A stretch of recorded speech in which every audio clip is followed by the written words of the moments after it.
In the spring of 1863, in Richmond, Virginia, a crowd of women walked toward the governor's mansion, carrying axes and hatchets and empty baskets. They were not rebels. Their husbands and their sons were in the Confederate Army.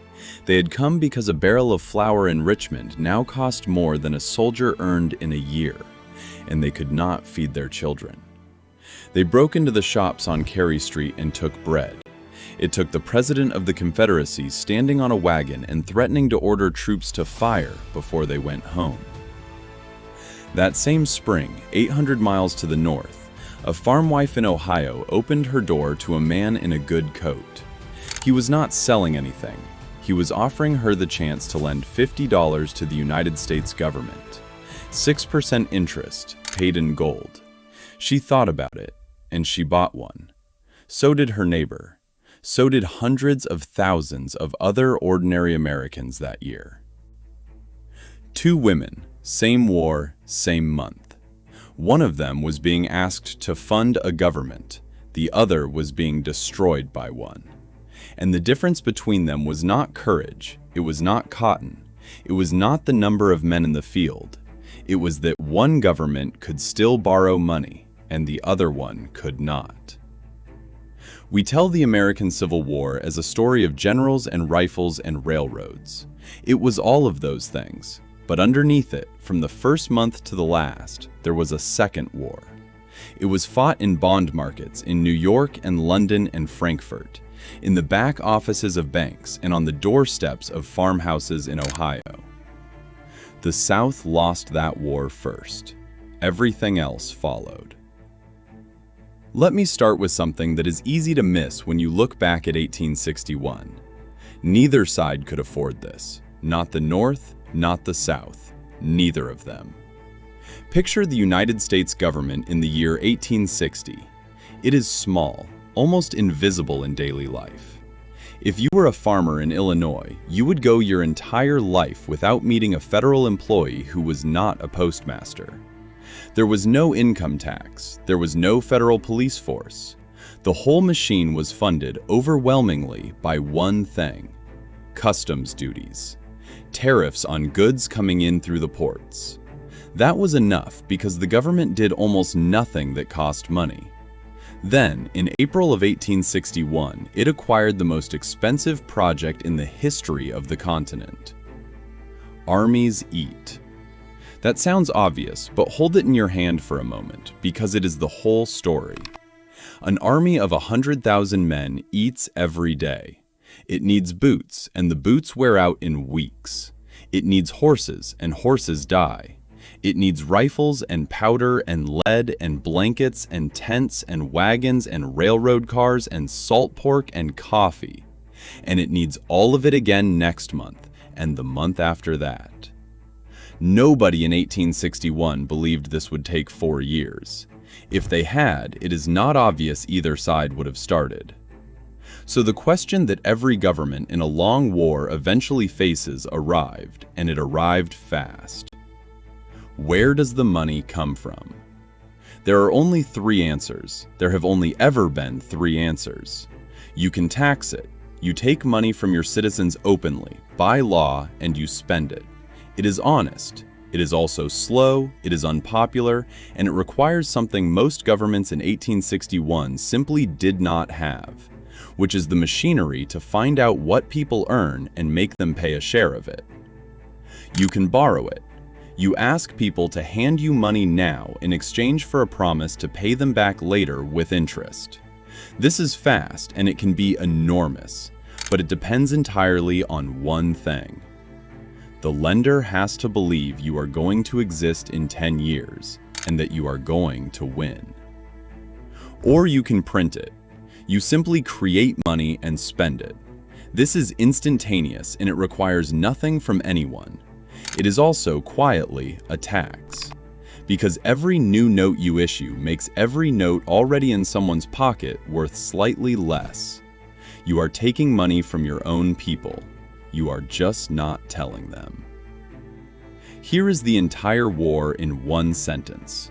The Union did all 3 and leaned hardest on borrowing. The Confederacy tried all 3, failed at the first two, and was left with printing. Everything that follows is the working out of that sentence. Now, it did not look inevitable at the start. It very nearly went the other way. The man who had to solve this for the North was Salmon Chase, Lincoln's Secretary of the Treasury. Chase was a serious man and an able one, but he was a politician and a lawyer, not a banker. He had never financed anything remotely like this, because nobody had. His first instinct was the conventional one. He went to the banks. A small circle of institutions in New York, Boston, and Philadelphia agreed to lend the government money in gold coin. It worked for a few months, and then it broke. The banks were lending out specie, actual metal, and they did not have enough of it. Depositors got nervous, gold started leaving, and by the end of 1861, the banks stopped paying out in coin, and so did the Treasury. Think about what that means. Less than a year into the war, the government of the United States could not pay its bills in real money. So it did something it had never done before. In February of 1862, Congress passed the Legal Tender Act. It authorized paper money that was not backed by gold and could not be exchanged for gold. It was money because the law said it was money. The notes were printed with green ink on the back, and people called them greenbacks. This is a stranger moment than it sounds. Up to this point, an American holding a dollar held a claim on metal. After this, an American holding a dollar held a claim on the United States government, on its promise, on its survival. And you could watch the value of that promise move. Because greenbacks and gold both traded side by side every day, and the price between them was a live, running, public verdict on how the war was going. When Union armies won, the greenback strengthened. When they lost, it sank. In the summer of 1864, during the worst stretch of the war in the East, the greenback fell to a fraction of its face value in gold. You did not need a newspaper. You could read the progress of the Civil War in the price of money. But greenbacks alone could not pay for a war this size, and Chase knew it. Print too many and you destroy the currency, which is exactly what the South was in the process of discovering. What the North needed was to borrow, enormously, repeatedly, for years. And the problem with borrowing enormously is that there were not enough rich men and banks in America to lend that much. Which brings us to a banker from Philadelphia named J. Cooke. Cooke looked at the same problem everyone else was looking at and saw something nobody else had seen. Government bonds, up to this point, were sold the way government bonds had always been sold. To institutions, to banks, to wealthy individuals. A small number of large buyers. Cooke asked a different question. What if you sold them to everybody? Not to 100 banks, to 1,000,000 people. To school teachers and shopkeepers and clerks and farmers and widows. People who had $40 saved in a jar and had never in their lives owned a financial instrument of any kind. So he built the machinery to do it. He recruited agents, thousands of them, across every northern state, working on commission. He advertised in newspapers on a scale nobody had attempted. He wrote pamphlets explaining what a bond was in language a farmer could follow. He arranged the bonds in small denominations so that a person of ordinary means could actually buy one. And he wrapped the whole thing in the language of patriotism, so that buying a bond was not merely an investment, it was a contribution to the Union. It worked. It worked on a scale that had never been seen anywhere. Money that had been sitting idle in northern households, money that no government in history had ever been able to reach, came out of jars and mattresses and small-town banks and went to Washington. But here is the part that matters more than the money. Think about what Cooke had actually done to the northern population. Hundreds of thousands of families now held a piece of paper whose value depended entirely on the United States continuing to exist and continuing to win. If the Union lost, that paper was worth nothing. Their savings were welded to the outcome of the war. Cooke did not just raise money, he manufactured commitment. He gave an enormous slice of the northern public a direct, personal, financial stake in seeing it through. And the North kept going, and it kept borrowing, and the money kept coming.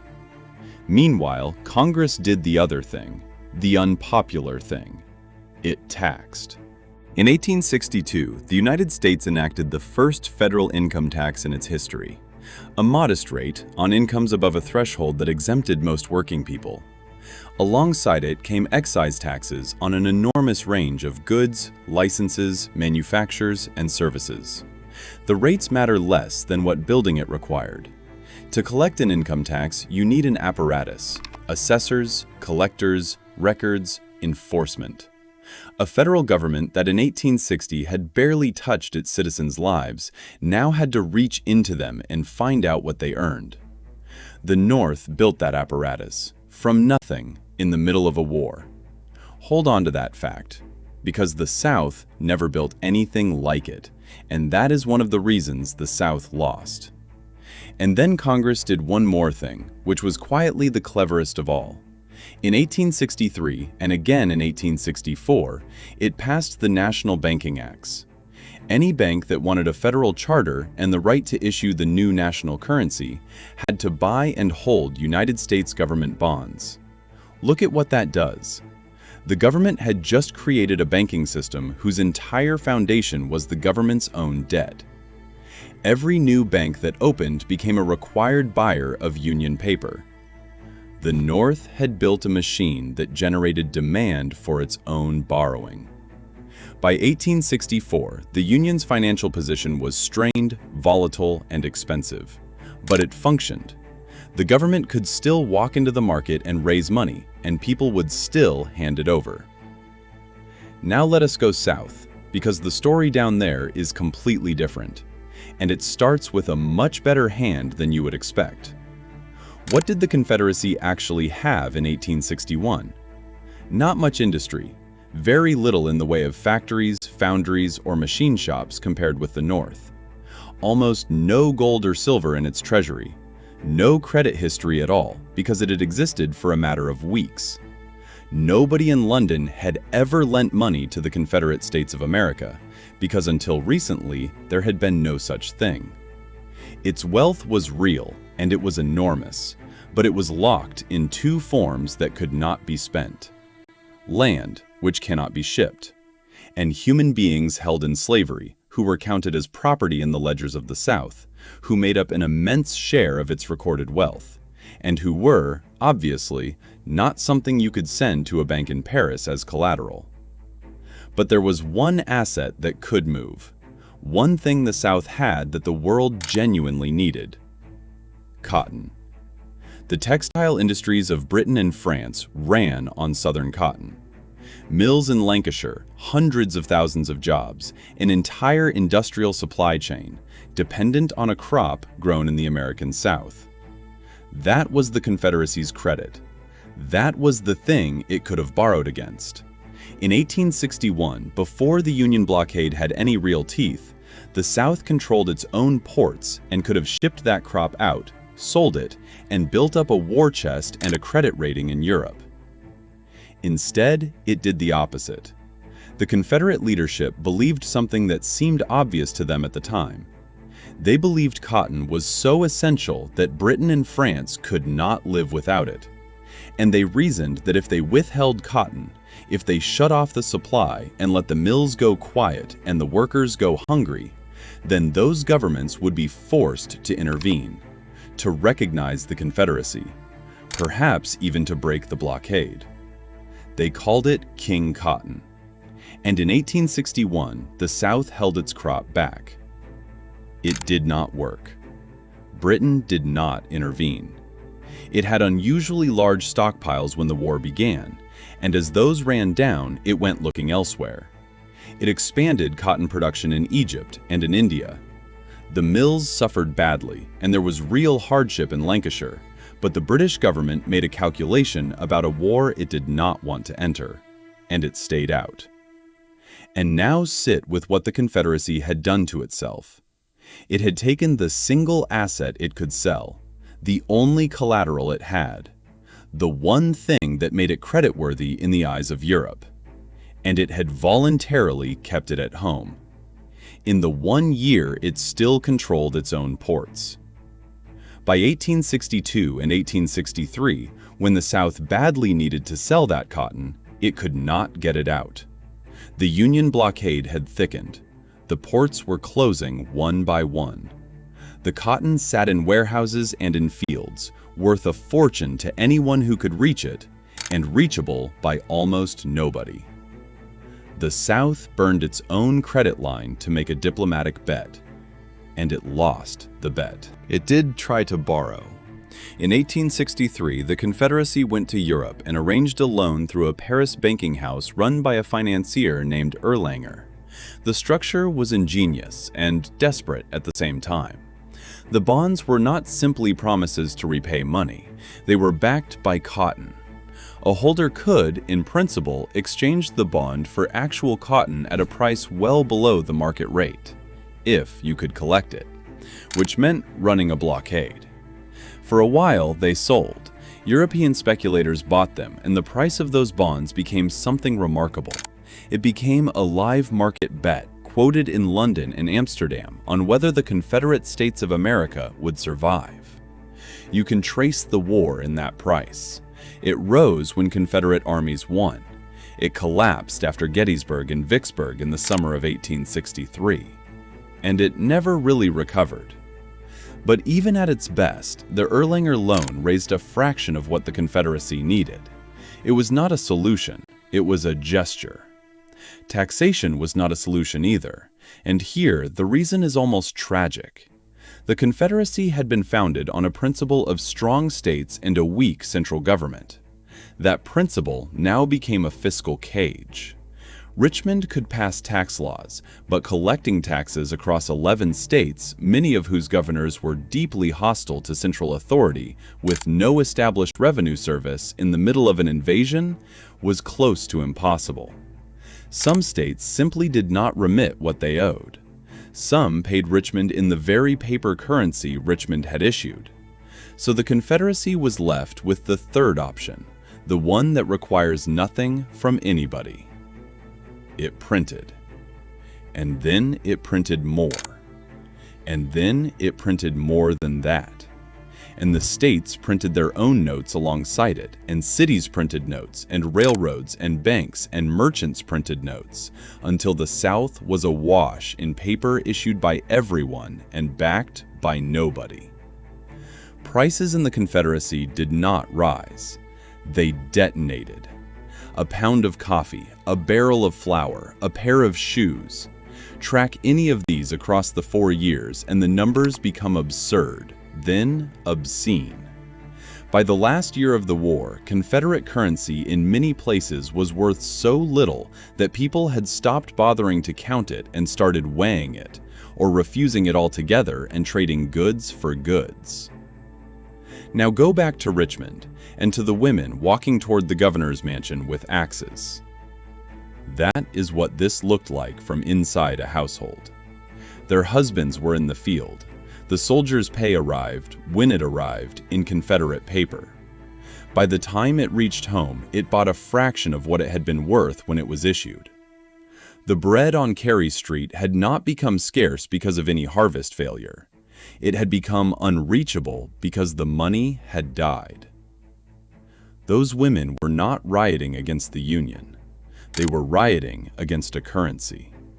And when money stops working, a government that still needs supplies has only one option left. It stops buying and starts taking. The Confederacy authorized impressment. Officers with paperwork could seize livestock, grain, wagons, horses, and slaves from Southern citizens, handing over receipts or paper of doubtful value. Then came a tax paid in kind, a share of the actual harvest collected in wheat and corn and bacon rather than in money, precisely because money no longer meant anything. Understand what that does to a country. Farmers began hiding crops from their own army. Communities that had sent their sons to fight watched government agents drive away their livestock. The Confederate government, in trying to feed its soldiers, was steadily turning its own civilian population against it. A state that has to seize food from its own farmers has already stopped being able to function as a state. The surrender is a formality that arrives later. Now put the two systems side by side, because the contrast is the point. By 1864, the Union's finances were ugly. Debt was at levels that would have been unthinkable in 1860. The greenback swung with every battlefield report. Taxes were higher than Americans had ever paid. Interest costs were enormous. But it worked. Chase's successors could still walk into a market and borrow. Cooke's agents were still knocking on doors in Ohio and coming back with money. Banks were still buying bonds because the law required them to. The North's financial system was under tremendous strain, and it never stopped functioning. The Confederacy, by the same date, had no functioning system at all. Its currency was collapsing, its bonds were unsellable, its taxes were uncollectible, and its central government was reduced to confiscating food. And this is where finance stops being an abstraction and walks onto the battlefield. A soldier in the Army of Northern Virginia in 1864 is receiving letters from home. Those letters describe a wife who cannot buy flour, children who are hungry, a farm whose horses were taken by an impressment officer who left a piece of paper behind. Men deserted, not in small numbers, and mostly not out of cowardice. They deserted because their families were starving, and they were the only ones who could do anything about it. Meanwhile, the supply system behind them was seizing up. Contractors did not want Confederate paper. Railroads could not be repaired because the money to repair them was worthless. Blockade runners preferred to carry luxury goods, which sold for hard currency, over bulk military supplies. The Confederate Army did not lose because Southern soldiers stopped fighting. Many of them fought to the very end with a tenacity nobody has ever questioned. It lost because the state behind them ran out of the ability to feed, clothe, arm, and pay them. And that happened in the ledgers long before it happened at Appomattox. Now, at this point, you may be thinking something reasonable, so let me say it out loud. The North had more people, more factories, more railroads, more iron, more coal, more ships. Was it not simply going to win anyway? Isn't this just the obvious outcome dressed up in financial language? The material advantage is real, nobody serious disputes it. But it does not do what people assume it does. Factories do not produce rifles for a government out of patriotism. They produce them for payment. Railroads do not haul troops for free. Farmers do not send wheat to an army because they support the cause. Every single unit of the North's enormous industrial potential had to be converted into actual military supply through a transaction, and every one of those transactions had to be paid for. Potential is not power. Potential is a claim on power that has to be purchased continuously for years. The financial machinery is what did the purchasing.